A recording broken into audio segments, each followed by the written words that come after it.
Matilda! What is this? This is the Neewer 660 bi-colored LED panels. How much does it cost? Anywhere from $70 to $180 depending on if you want to buy the light by itself or in a kit. It's made out of solid aluminum, there's no fan, there's no flicker, you can power it with only one battery, you get about 4.5 hours of battery life in daylight mode, you get about 5 hours of battery life in tungsten mode, and if you blast all the LEDs at once, you get a little over 3 hours. Do I recommend it? Yes. Done. Roll that intro. What's going on, everybody? You're watching Too Long Didn't Read Filmmaker, where the answers comes first, the reasons come last, but we're constantly and always still learning. So today we're going to be talking about whether or not the Neewer 660 bi-colored LED portable panels is going to be the right lighting solution for you and your overall lighting kit. I want to thank Neewer for sending out this LED panel so that I can provide this review for you. Depending on what route you want to get, you can either buy the LED panel by itself for around $70 or you can buy it in a kit. I have the kit that does not have the pop-up softboxes, which comes in at about $150 some, but I highly suggest you check out the full kit with the softboxes that comes in at approximately $180. So in that specific kit, you're going to get 2 bi-colored LED panels, you're going to get 2 light stands, which are actually quite robust. You're also going to get 2 AC adapters, 2 of this pop-up softboxes, and then you're also going to get a wireless remote per light, so 2 remotes altogether. In terms of the overall build of these lights, they're built very well and they're quite compact actually. It's made out of complete aluminum, so it's fanless. It's able to cool itself passively. It's got a really nice yoke so that you can angle the LED panel how you see fit. In the back, you get a nice screen display, which actually tells you quite a bit of information, including the battery life. Lastly, it's got wireless function. You can either change the color temperature or you can change the intensity. In terms of the beam quality of this LED panel, it's a spot beam. So that basically means in the very, very center of the light is going to be where it's the brightest and it's going to taper off very quickly.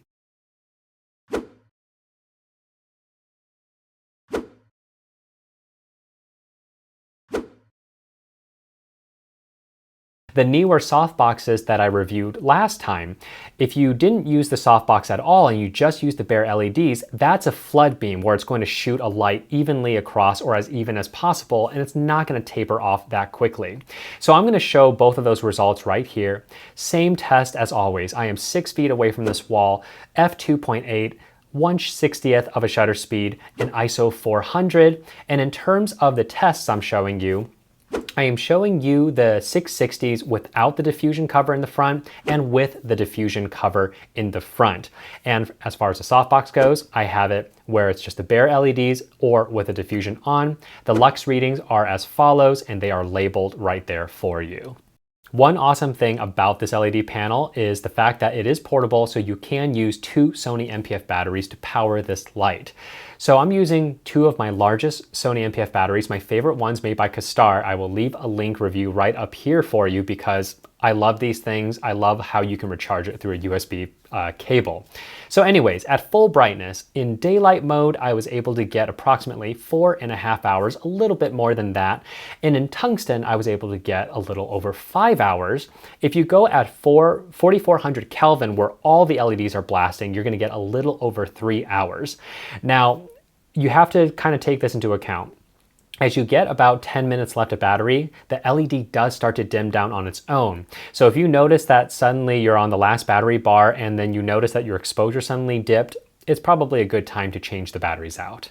So you might be asking yourself, well, if that's the case, then why should I even bother buying the Neewer portable LED softbox when I could just use the 660s? Well, there's a difference between how these two are producing light. The Neewer LED portable softbox, it's illuminating a very, very large piece of material, if you will, as you can see here. And because it's illuminating that large of a space, it's going to give me a much softer shadow. Whereas the 660, because it's coming from a small panel, even with a diffusion cover in front of it, it's still going to give me a harsher shadow in comparison.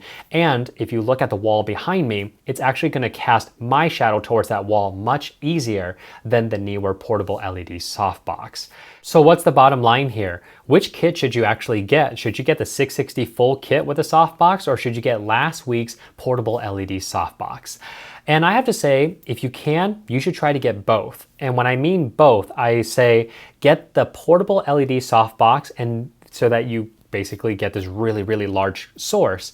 And then get the 660 without the softbox, because I would use the 660 as a hair light. The reason I'm using it this way is because of that spot beam. You don't necessarily want to use a huge flood beam to try to create the hair light. If you use a spot beam, you can really aim it on the person, and that way you can get more creative with how you want to separate your subject from the background. This is stuff that people do for interviews, and they also do it for narrative films as well. But let's say you don't have money to buy both of these kits, then which kit would I actually recommend overall? If you're a beginning filmmaker and just getting started out and you have a little bit of cash, I would highly, highly suggest that you get the 660 with the pop-up softboxes. And the reason I'm saying that is because this kit, again, gives you everything you could possibly want to get started, minus the NPF batteries. So you get two lights that are made out of solid aluminum. They're very well made. They don't have a fan. They're completely passively cooled, so that's great. You have the ability to go portable with NPF batteries, and you also can control them wirelessly with the wireless remote, which is a really awesome feature that the LED softboxes from last week did not have. And lastly, that portable softbox, it's going to be handy. Is it going to be as soft as last week's softbox? No, technically no, because the overall surface area is not as large. Is that going to be a really big deal though for you as a beginning filmmaker? Not really, because at that point you're still experimenting. And these lights, I believe, can grow with you in your kit for a good long haul until you upgrade yourself to much more powerful lights that you know how to use in different lighting situations. And hey, that is it for this week, everybody. If this video has made all the influence in your purchasing decisions, I would truly appreciate it if you check out my Amazon affiliate links down below. Again, this costs nothing extra to you. It just gives me a little compensation so I can continue making videos like this for you. And as always, if you have any questions or comments, go ahead and leave it down below. I will get to them as fast as I can. And until then, like, subscribe, and share, and I'll see you guys in the next one.